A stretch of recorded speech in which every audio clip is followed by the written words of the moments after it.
Bonjour à toutes et à tous et bienvenue dans votre magazine quotidien Smart Éducation, un magazine, vous le savez, dédié à la formation, aux nouveaux métiers, aux nouvelles pédagogies, le rendez-vous qui donne un futur à la jeune génération. Je vous propose aujourd'hui une échappée chez les compagnons du Tour de France. Plus qu'une formation à des métiers traditionnels, c'est un voyage initiatique que propose le mouvement à la découverte de techniques, de matériaux, de méthodes de travail différents d'une région à l'autre. On va revenir sur l'origine du compagnonnage, les méthodes pédagogiques de l'organisation. On essaiera aussi de comprendre ce qu'est l'esprit compagnon qui ne quitte apparemment jamais les apprenants. On en parle avec Marc Blanchard, délégué général des compagnons du Tour de France. Il est notre invité. Bonjour. Bonjour. Bienvenue dans Smart Éducation, Marc Blanchard. Merci beaucoup de nous accompagner aujourd'hui. À quand remonte historiquement le compagnonnage? Expliquez-nous. Oula, alors on ne va pas faire de grosses déclarations historiques. Ouais, tout à fait. Les premiers témoignages datent de l'époque du temple de Salomon. Ouais. Donc c'est 10 siècles avant Jésus-Christ. Mais on va dire que le compagnonnage a véritablement connu son apogée au moment des constructions des cathédrales, donc à partir du XIIIe siècle. Donc c'est là où en fait des ouvriers sont un peu émancipés de leur société de corporation. Et ils sont partis faire leur métier de ville en ville pour apprendre et puis en même temps mettre leurs compétences au service des différents monuments qu'il fallait reconstruire. Alors Marc Blanchard, quand ce mouvement s'est-il structuré en réseau de formation sur tout le territoire tel qu'on le connaît aujourd'hui? Bon, alors là, on va faire un grand bond en histoire. C'est dans les années 70, quand on a lancé des centres de formation suite à différentes lois gouvernementales. Et c'est vrai que pendant toute cette période, en fait, les sociétés dites compagnonniques, c'est-à-dire des sociétés de métiers qui regroupaient tous leurs compagnons, se sont dit, tiens, pourquoi rester qu'entre nous? Pourquoi ne pas essayer de former aussi des jeunes aux techniques du bâtiment, essentiellement dans le bâtiment, nous sommes essentiellement dans le bâtiment, mais voilà, ouvrir un peu, et puis c'était aussi pour eux à la fois de transmettre un peu ces valeurs du compagnonnage à beaucoup plus de gens, et puis en même temps, c'était aussi un moyen pour les compagnons de recruter des jeunes pour devenir compagnons, parce qu'on le verra certainement, c'est un parcours initiatique qui demande quand même beaucoup d'efforts et beaucoup de ténacité pour les jeunes. On va rentrer dans le détail évidemment donc, de ce cursus, de ce parcours que font ces jeunes, mais c'est ce que vous disiez là, de quelle manière c'est quand même plus qu'une formation? Oui, c'est beaucoup plus qu'une formation, c'est un état d'esprit. Oui. On a l'habitude de dire qu'il y a le savoir-faire. Donc ça, c'est les compétences qui sont acquises dans n'importe quel cursus pédagogique. Mais il y a aussi le savoir-être. Et c'est là-dessus où, en fait, quand on devient compagnon, quand on fait le parcours pour devenir compagnon, c'est là-dessus où ça se différencie, parce que finalement, c'est une deuxième famille. Quand on rentre dans le parcours du compagnonnage, on est avec d'autres jeunes, et puis on apprend à vivre ensemble, on apprend à vivre en communauté, on apprend le respect, on apprend des valeurs aussi très fortes de la transmission, parce que l'autre point important du compagnonnage, en plus de l'apprentissage par le voyage, c'est le mentorat. Enfin, nous, on appelle ça mentorat, mais en réalité, c'est le compagnon va appeler ça... il n'appelle pas, en fait. C'est normal pour lui. C'est-à-dire, il y a toujours... Un professionnel. Un compagnon plus ancien, plus âgé, qui est là et qui l'accompagne. Alors avant, il y a toujours d'ailleurs des maires qui sont là pour encadrer ces jeunes dans les maisons où ils habitent. Il y en a de moins en moins, mais il en reste encore.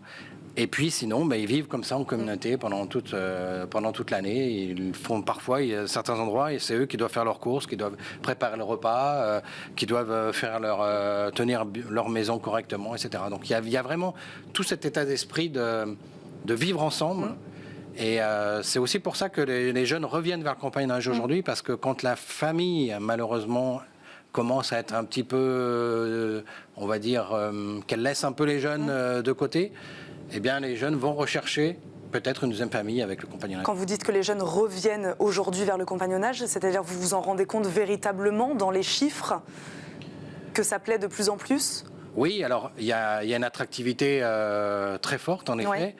Ces valeurs aussi sont aujourd'hui des valeurs partagées. On voit quand on interroge les jeunes, les valeurs c'est quoi? Les valeurs c'est le respect, c'est l'investissement par le travail. C'est aussi très important parce que le compagnon il va être sur l'excellence de son travail. Donc si le parcours dure plusieurs années, qu'il change de ville tous les ans, ça l'empêche de s'installer. Parce que c'est vrai qu'on voit que ces jeunes aussi veulent très vite s'installer dans la vie. Bah, eux, non, ils font le pari de dire je ne vais pas m'installer tout de suite, je vais faire une ville, puis une autre, puis une autre. Je vais acquérir des gestes métiers exceptionnels parce qu'à chaque fois, ils travaillent dans des entreprises différentes, dans des régions différentes. Alors, parfois, le métier est aussi différent par rapport aux régions. Et ça, bah, ça leur donne en effet des techniques de travail et ce goût du travail et de l'effort, en fait. C'est ça qui est très important. Alors expliquez-nous comment ça marche pour qu'on comprenne bien. Donc il y a les compagnons et puis ensuite il y a une strate supplémentaire, je ne sais pas si on peut l'appeler comme ça, les compagnons du Tour de France. Pour faire les compagnons du Tour de France, il faut déjà avoir fait les compagnons et être diplômé. Expliquez-nous à quoi ressemble un cursus normal chez les compagnons et ensuite chez les compagnons du Tour de France. Comment ça marche? Ok, alors en réalité, nous, notre structure, notre réseau est organisé avec trois organisations. Les centres de formation qui sont ouverts à tous. Si demain, tout le monde peut y rentrer. Si demain vous avez marre d'être journaliste, vous voulez faire une formation, je sais pas, en menuiserie ou en tailleur de pierre, par exemple, vous pouvez vous inscrire. Donc il y a des formations apprentissage, alternance, formation continue, reconversion professionnelle. Donc ça, ce sont nos centres de formation. Et là, vous apprenez un métier avec des formateurs.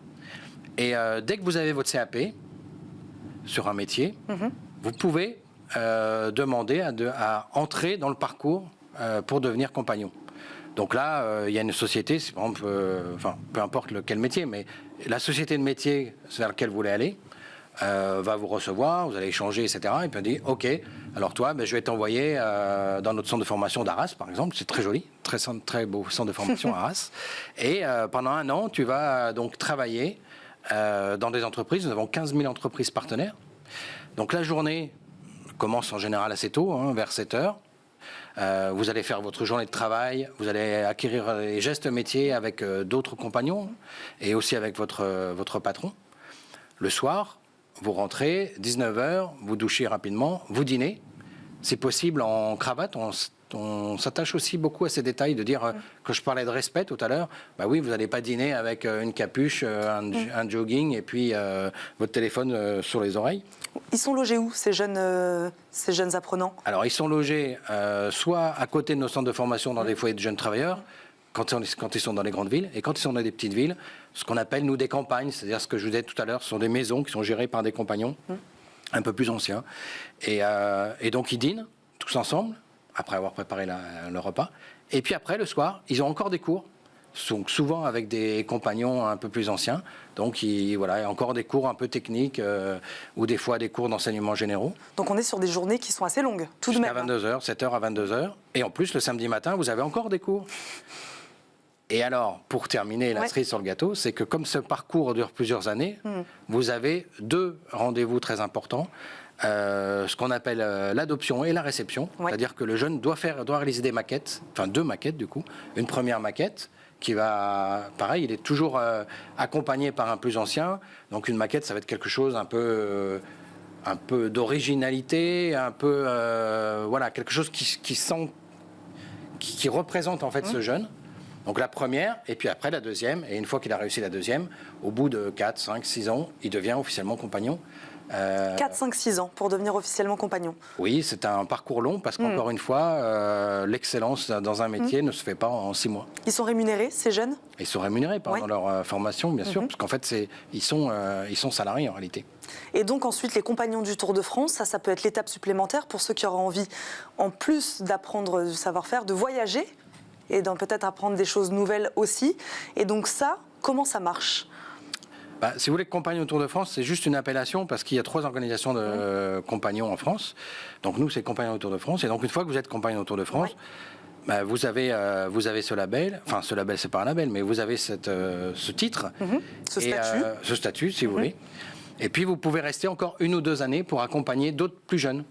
Et en fait, vous êtes vous-même, vous devenez en fait transmetteur de savoir. Le savoir que vous avez acquis par des plus anciens, eh bien, vous le donnez à des plus jeunes. Et quelles sont les étapes de ce Tour de France? Parce que j'imagine que si vous l'avez aussi appelé comme ça, c'est qu'il y a des étapes, c'est qu'on voyage sur tout le territoire, véritablement? Et oui, tous les ans, en fait, la société de métier auquel vous appartenez va décider de vous envoyer au nord, à l'est, à l'ouest, dans le centre de la France. C'est elle qui vous affecte en fonction des places disponibles, aussi en fonction de votre projet et de votre projet métier, et puis de savoir Alors c'est vrai qu'on prend aussi en compte souvent l'origine du jeune, mais bon, comme ça dure plusieurs années, de toute façon, vous êtes sûr de repasser dans votre région. Et donc voilà, chaque année, une ville nouvelle, une étape nouvelle, et beaucoup d'acquisitions, en fait, et beaucoup d'enrichissement personnel. Moi, j'ai l'habitude de dire que, parce que forcément, quand vous êtes au début de votre carrière, vous avez une petite vingtaine d'années, même pas, vous passez 4, 5, 6 ans avec d'autres compagnons, puis vous vous croisez, parce qu'en fait, comme ils tournent tous ensemble, etc., et 20 ans après, vous vous souvenez avec qui vous avez tourné, avec qui vous avez fait votre Tour de France, et vous recroisez sans arrêt. Et j'ai l'habitude de leur dire en fait qu'ils ont inventé le réseau LinkedIn avant LinkedIn. Sauf que c'est pas un réseau virtuel, c'est un réseau réel. C'est-à-dire qu'ils se connaissent, ils s'entraident, On est compagnons à vie. Ah oui, une fois que vous êtes devenu compagnon, vous êtes compagnon à vie. Après, on n'a pas parlé des rites, mais c'est vrai qu'il y a quelques rites, des chansons. La chanson est très importante chez les compagnons. Il y a également des fêtes patronales, en tout cas, pour lesquelles ils sont très attachés. Et ils se réunissent comme ça leur permet de faire des banquets, d'apprendre aussi, de prendre des nouvelles de tout le monde. Et oui, vous êtes compagnon du début jusqu'à la fin.